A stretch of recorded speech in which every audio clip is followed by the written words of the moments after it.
Assalamualaikum warahmatullahi wabarakatuh. Perkenalkan, nama saya Silvia Nuklir, NIM F1C420024, Prodi Biologi, Fakultas Sains dan Teknologi, Universitas Jambi.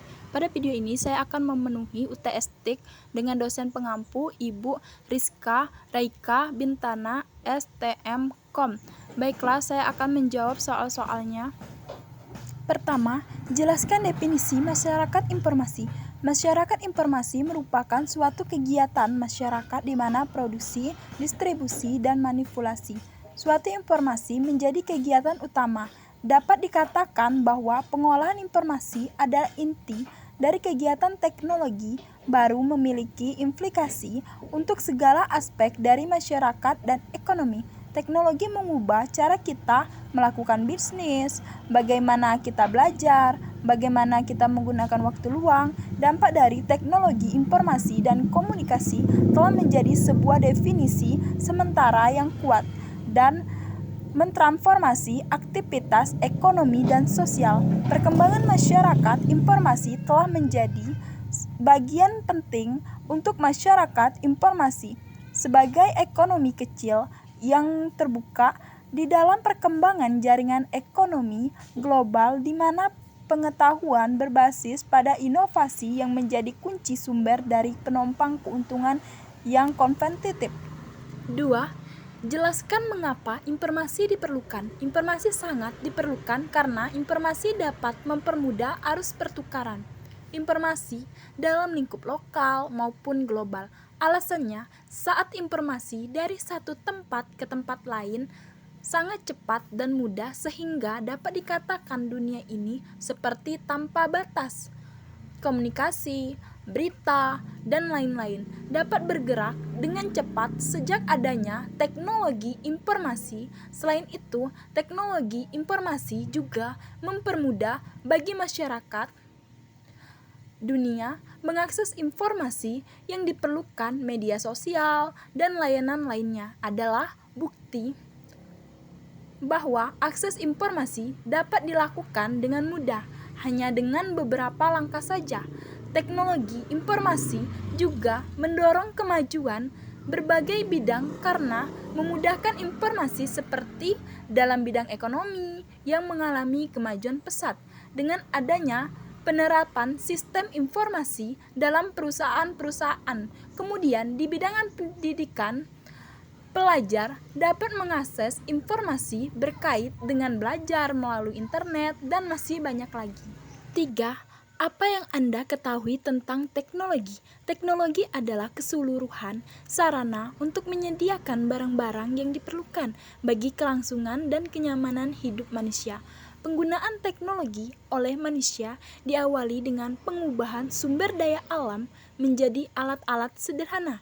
Perkembangan teknologi saat ini sangat pesat, banyak benda-benda yang sudah menggunakan sistem teknologi. Karena di dunia sekarang manfaat dan peran teknologi sangat besar dalam proses kehidupan masyarakat. 4. Apa yang Anda ketahui tentang teknologi informasi? Teknologi informasi merupakan kumpulan data yang saling terkait dan telah diproses kompleks, kemudian menghasilkan informasi secara akurat. Teknologi informasi adalah suatu alat yang digunakan oleh seseorang untuk berkomunikasi baik secara langsung maupun tidak langsung. Teknologi informasi dapat memberikan informasi dan data-data yang kita butuhkan atau kita inginkan. Contohnya seperti HP, laptop, radio, komputer, dan lain-lain. 5. Jelaskan komponen sistem teknologi informasi. Komponen sistem teknologi informasi merupakan subsistem yang berbentuk sehubung dengan menggunakan teknologi informasi. Untuk dapat memanfaatkan teknologi informasi, umumnya dibutuhkan setidaknya 3 komponen utama: perangkat keras hardware, perangkat lunak software, dan manusia brainware. Perangkat keras hardware mencakup peranti sistem seperti komputer dan printer. Perangkat lunak software atau program sekumpulan instruksi yang memungkinkan perangkat keras untuk dapat memproses data. Manusia brainware mampu menjelajah hardware maupun software pada komputer Dalam sebuah sistem komputer, brainware memang tidak akan pernah bisa dipisahkan dari hardware dan software. Brainware sering disebut sebagai perangkat intelektual karena hardware dan software tidak bisa dijalankan tanpa brainware. Hal ini karena ketiga komponen brainware, software, dan hardware ini saling melengkapi satu sama lain. 6. Apa yang Anda ketahui tentang perangkat keras komputer beserta contoh perangkat keras yang menyertai seperti piranti masukan dan piranti keluar? Perangkat keras komputer adalah bagian dari sistem komputer sebagai perangkat yang dapat diraba, dilihat secara fisik, dan bertindak untuk menjalankan instruksi. Dari perangkat lunak software, perangkat keras juga disebut dengan hardware. Hardware berperan secara menyeluruh terhadap kinerja suatu sistem komputer. Contohnya, prosesor. Pertama, yang paling penting dari sebuah komputer adalah prosesor. Benda kecil berupa mikroskop chip yang terpasang pada papan besar di dalam komputer kita ini berfungsi sebagai otak yang menjalankan atau memproses sebuah perintah yang kita jalankan melalui sistem input. Misalnya kita mengcopy sebuah film dari direktori satu ke direktori yang lain. Disitulah peran prosesor sebagai pemproses jalannya copy film tersebut. RAM adalah Random Access Memory, yaitu sebuah komponen bertugas sebagai tempat penyimpan sementara data-data berupa perintah yang akan masuk prosesor yang telah dilakukan oleh prosesor. Artinya, memori ini sebagai tempat untuk membuat akses kegiatan yang disebut oleh prosesor.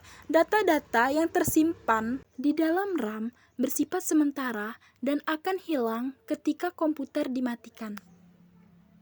Hard disk. Hard disk adalah sistem penyimpanan data permanen. Data yang tersimpan di dalam hard disk tersebut tidak akan hilang meskipun komputer dimatikan. Fungsi komponen ini memang untuk menyimpan data apa saja seperti film audio, video, dokumen, dan lain-lain.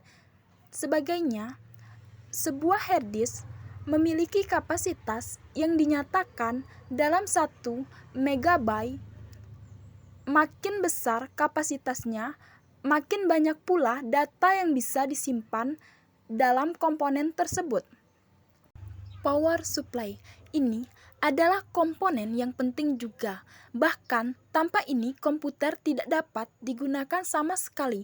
Komputer adalah sebuah perangkat elektronik, tentu saja membutuhkan listrik untuk bekerja karena pada dasarnya yang berada di dalam komponen komputer kita adalah listrik yang berjalan terus-menerus.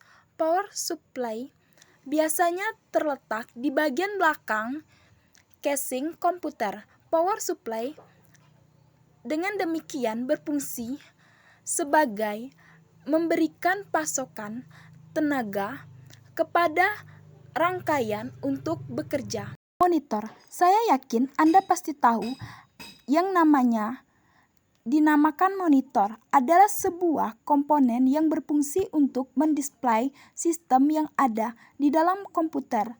Dengan monitor, kita jadi bisa melakukan perintah kepada komputer. Jadi, fungsi vital dari monitor komputer adalah untuk display aplikasi-aplikasi atau perangkat lunak dari sebuah komputer untuk mempermudah pengguna oleh manusia. Monitor ada banyak sekali jenisnya dan semuanya berkembang menuju perbaikan dan desain yang simpel dan irit listrik dan lain-lain. 7. Jelaskan definisi dan klasifikasi perangkat lunak. Berikan 3 contoh perangkat lunak yang pernah Anda gunakan serta jelaskan deskripsi singkat masing-masing perangkat lunak tersebut.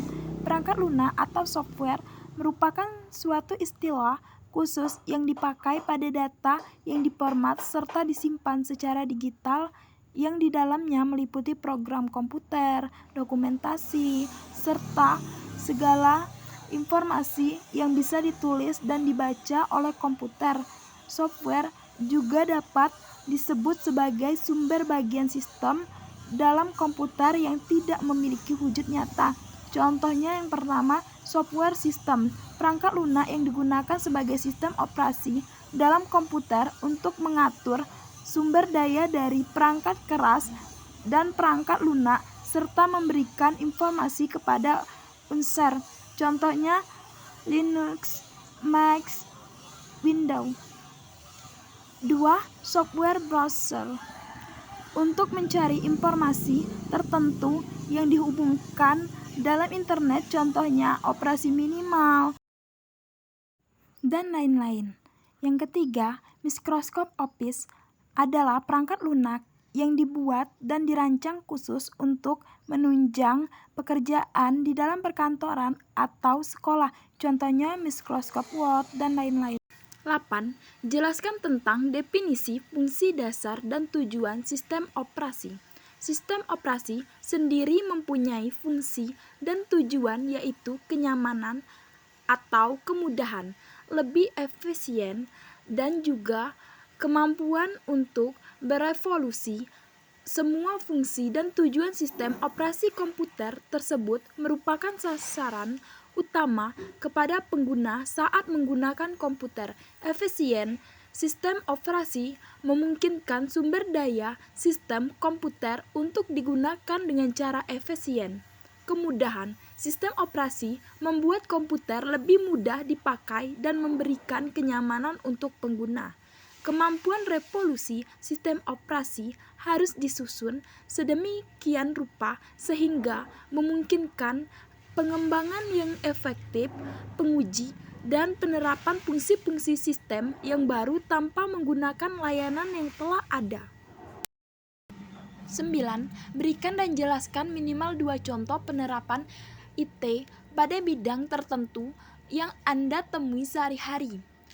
Pendidikan, kesehatan, perbankan, bisnis, maupun perusahaan. Teknologi informasi yang perkembangannya begitu cepat secara tidak langsung mengharuskan manusia untuk menggunakan dalam segala aktivitasnya. Yang pertama, pendidikan.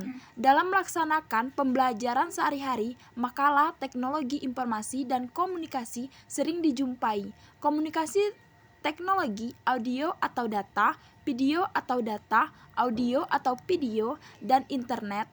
Internet merupakan alat komunikasi yang murah di mana memungkinkan terjadinya interaksi antara dua orang atau lebih. Yang kedua, bidang ekonomi. Dengan adanya internet, segala jenis transaksi perdagangan maupun bisnis dapat dilakukan tanpa perlu beranjak dari meja kerja kita dan tanpa perlu antri berjam-jam dilakukan agar pelayanan serta tanpa dibatasi oleh waktu.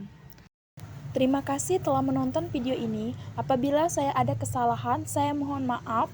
Saya akhiri dengan wabillahi taufiq wal hidayah. Wassalamualaikum warahmatullahi wabarakatuh.